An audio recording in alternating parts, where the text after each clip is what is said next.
혹시 내 인생인데?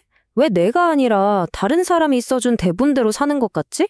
이런 생각 한 번쯤 해보시지 않았나요? 오늘 바로 그 이야기, 실존주의라는 철학을 통해서요, 어떻게 하면 이 낡아 빠진 대본을 그냥 던져버리고 내 이야기를 내가 직접 쓸 수 있는지 한번 제대로 파헤쳐 보겠습니다. 자, 그럼 바로 시작할게요. 프랑스의 유명한 철학자죠. 장폴 사르트르가 이런 말을 남겼습니다. 지옥, 그것은 타인들이다. 굉장히 도발적이죠? 이게 뭐 단순히 다른 사람이 꼴 보기 싫다 이런 뜻이 아니에요. 이 말은 사실 우리에게 아주 중요한 질문을 던지고 있습니다. 바로 이거죠. 우리는 끊임없이 타인의 시선, 사회가 만들어 놓은 기대, 또 부모님의 바람 같은 것들 속에서 살아가잖아요.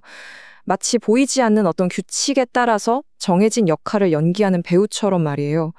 이렇게 타인의 평가가 내 삶의 기준이 되어버리는 순간 내 인생의 주도권은 사라지고 바로 그 상태가 사르트르가 말한 지옥이 되는 겁니다. 네, 바로 이 문제, 이 미리 쓰인 대본의 정체를 알려면요, 먼저 실존주의와 정반대에 있는 생각, 그러니까 애초에 우리 손에 이 대본을 쥐어준 철학이 뭔지부터 알아볼 필요가 있습니다. 이걸 철학 용어로 본질주의라고 하는데요. 말이 좀 어렵죠? 쉽게 말해 이런 겁니다. 예를 들어 칼이 있어요. 칼의 본질은 무언가를 자르는 것이잖아요. 그래서 칼은 만들어지기도 전부터 그 목적이 정해져 있는 거예요.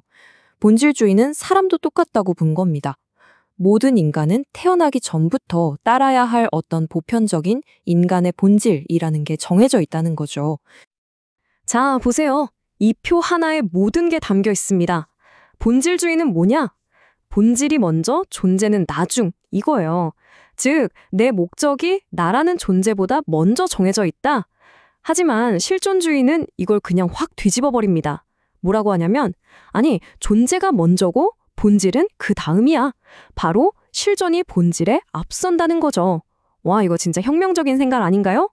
정해진 틀? 그런 거 없다는 거예요. 일단 당신이 이 세상에 존재하게 됐고 그 다음부터 당신의 본질, 즉 삶의 의미와 목적은 당신이 직접 만들어가는 거라는 얘기입니다. 그렇다면 이 미리 쓰여진 대본에서 도대체 어떻게 벗어날 수 있을까요? 어떻게 우리 자신의 이야기를 쓸 수 있을까요? 실존주의가 바로 그 방법을 알려주는 아주 유용한 도구가 될 수 있습니다. 이 말을 다시 한번 곱씹어 보면요. 결국 인간은 이 세상에 그냥 내던져진 존재라는 뜻이에요. 우리가 뭐 선택해서 태어난 거 아니잖아요. 그런데 역설적으로 바로 그 지점에서 우리의 완전한 자유가 시작됩니다. 미리 정해진 목적이나 사명 같은 건 없으니까요.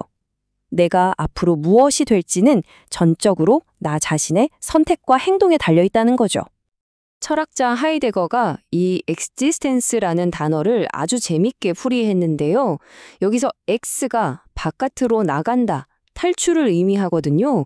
그러니까 진짜 존재한다는 건 그냥 가만히 있는 게 아니라 사회가 정해놓은 그 보편적인 틀, 그 무리 속에서 탈출해서 나 자신으로 우뚝 서는 것, 이걸 의미한다는 거예요. 해석이 정말 멋지지 않나요? 19세기부터 20세기에 걸쳐서 바로 이런 혁명적인 생각들을 이끌었던 철학자들이 있었습니다. 신 앞에선 개인의 중요성을 말한 키르케고르부터 시작해서 자유에는 엄청난 책임이 따른다고 했던 사르트르와 카뮤, 그리고 여성의 실존을 탐구하면서 정말 큰 영향을 미친 보부아르까지. 이분들이 다 각자의 방식으로 우리한테 외치고 있었던 거죠. 당신만의 길을 만들라고요. 근데 여기서 많은 분들이 실존주의를 좀 오해하는 경향이 있어요. 뭔가 무조건 남들과 다르게 살고 막 튀게 행동해야만 실존적인 삶이다. 이렇게 생각하시거든요. 근데 핵심은 그게 아닙니다. 진짜 중요한 건 내 선택 뒤에 숨어 있는 주체성이에요. 그러니까요. 내가 의사든 부모든 예술가든 평범한 회사원이든 그게 중요한 게 아니에요.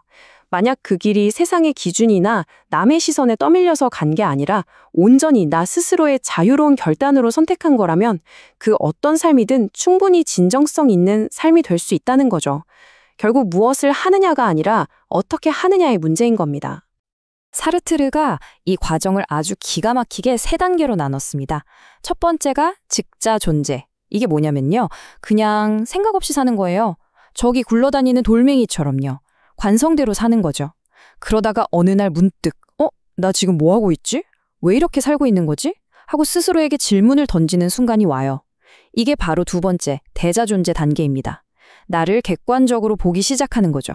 그리고 마지막으로 이 고민과 성찰 끝에 그래, 이제 내 가치대로, 내 선택으로 살겠어 하고 행동으로 옮기는 단계. 바로 이게 즉자대자 존재, 진정한 나로 살아가는 단계에 이르는 겁니다. 하지만 이 자유 결코 가볍지 않습니다.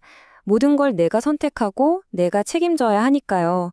어찌 보면 정말 무거운 짐이죠. 그래서 철학자들은 이 막막한 자유 속에서 의미를 찾을 수 있는 두 가지 큰 길을 우리에게 보여줬습니다. 여기서 길은 크게 두 갈래로 나뉩니다.